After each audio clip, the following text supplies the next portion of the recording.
So the Queercation committee brought me on board in order to help participate in any of the conference organizing, as well as present on my research on tattoos and gender, tattoos and women that I had previously written about in my book and documentary and academic articles. And so I really hoped at this conference to get a chance to capture the event itself, document the seminars and the participants, but also follow up after the conference and get a chance to interview some of the participants.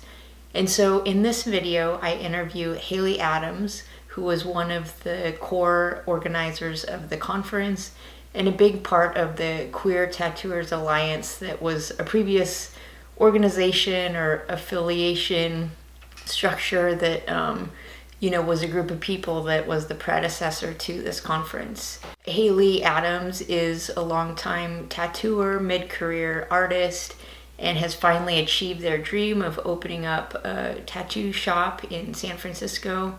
And so I got a chance to speak with them for a long period of time, but this is a very condensed, edited version of our longer conversation.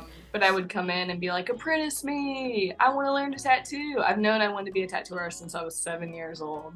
So it was like, yeah, that's what I'm going to do. And he'd always be like, get the fuck out of my shop. You're way too young to be here. Leave, you know? And I'd be like, come on, man. I could do it. I could do it. And he'd be like, oh my God, just go away. But I was licensed at 16 by the health department.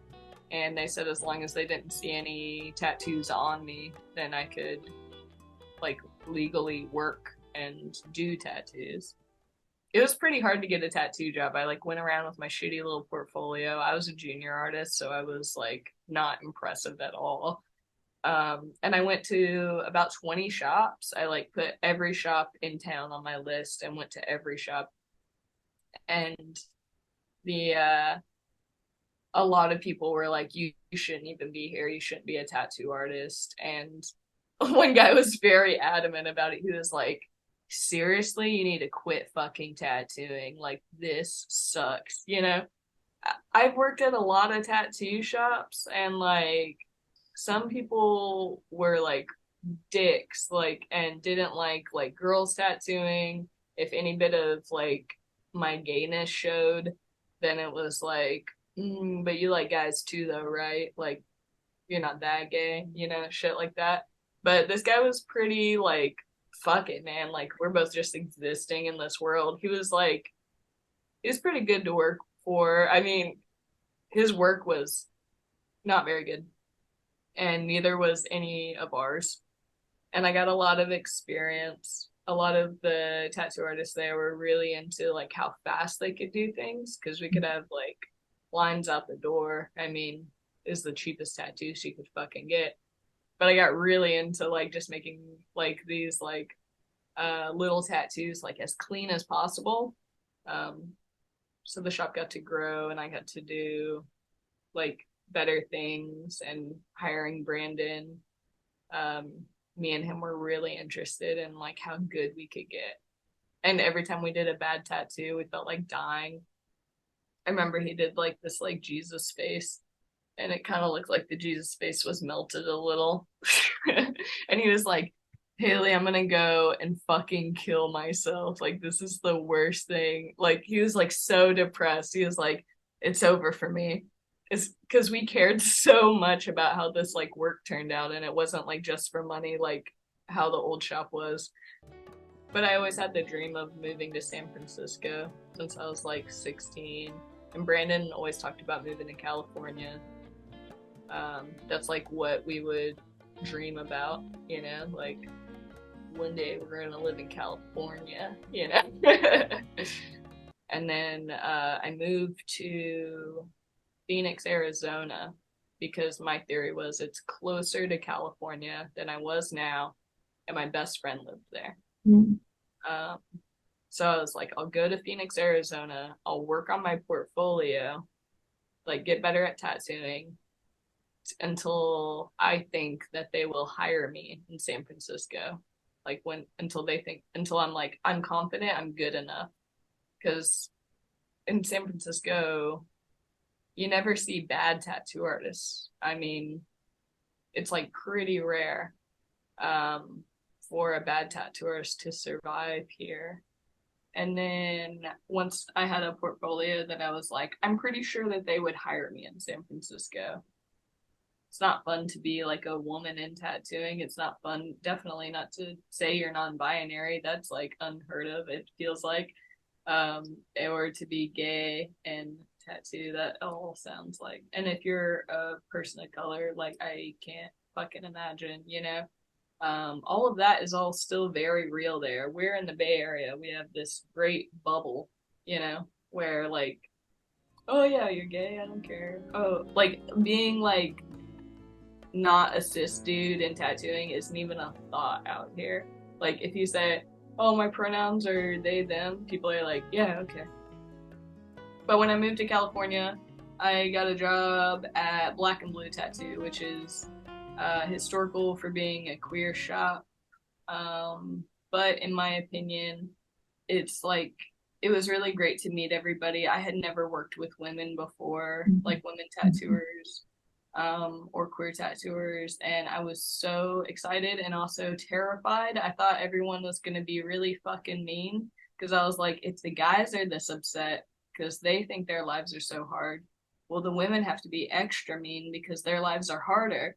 So I was really nervous because I just came from all these like tough guy tattoo shops, which there's nice people within those, but like mostly they're tough guy tattoo shops. And whenever I finally like met all these ladies and shit, they were so nice and happy and like to joke around, and we had a good fucking time. I loved everybody I met working there. Um, but then the owner does this thing where she charges you rent plus percentage, and it really takes advantage of you. To normally in a tattoo shop, you would charge someone percentage or rent, right? Um, Ours was like, okay, once you make rent, you owe me this percentage. And I had never heard that before, and I'd already been tattooing like 7 or 8 years, and I was like, that seems fucked up, but also this environment is really good. Like you have a bunch of like queer and like female artists here. So I was like, okay, I'll try it. My experience was short lived there. Thank goodness I went to Castro Tattoo, got hired by Hannah. It was a lot to deal with, but I don't think she really liked being the owner or whatever. We got along good. And whenever I started working for Hannah, and she was like, yeah, you just owe me this amount of rent at the end of the month. And I was like, all I'm looking for, because I was so tired of like trying to work 7 days a week to meet these minimums. If we kept meeting the minimums at Black and Blue, then they would raise them. They'd be like, oh, you're making it, so you should make us more money. And the amount of stress that put on us was just extreme. Like it didn't make sense to me. And then Hannah was like, I don't want to own this place anymore. If you don't buy it, I'm selling it to Barnaby. And I hated Barnaby. Still do. Man, I'm talking a lot of shit on this interview. So yeah, that was interesting. She was like, okay, it's this amount of money. Can you do it? Do you have that money? And I was like, yeah, definitely. And I had like $2,000 in my bank account at the time. I was like, yeah, I could do it. But it's kind of the thing I've been saying I was gonna do since I was 16 years old, was own a tattoo shop in San Francisco. That's been the goal the whole fucking time. So it was insane that she asked me. And I was like, yeah, I have to say yes, you know? And she was like, okay, you've got 9 months, because I want to do it at the beginning of the year. And I was like, okay, definitely. I went to tattoo conferences, and it was the only place I could find education in tattooing, because they taught seminars on my favorite things like color work and black and gray and line work. So it was the only place that wasn't like, didn't stop me. You know, it was like at the tattoo shops, I couldn't talk to the guys I worked with. They weren't about to share any secrets. They didn't even like me at most of the shops. They just like wouldn't talk to me, and they'd be like, "I don't like your breed," and I'd be like, "What does that mean?" And they'd be like, "Woman," and I'd be like, "Okay, all right, we're out of here." But but some of my favorite tattoo artists would teach there, so I would like save up for months, and like I knew that they were coming like 9 months ahead, and I would save up all the money, and I would take as many seminars as possible. And I think that is how I got how any of my work improved to be able to push to move to San Francisco and get a job.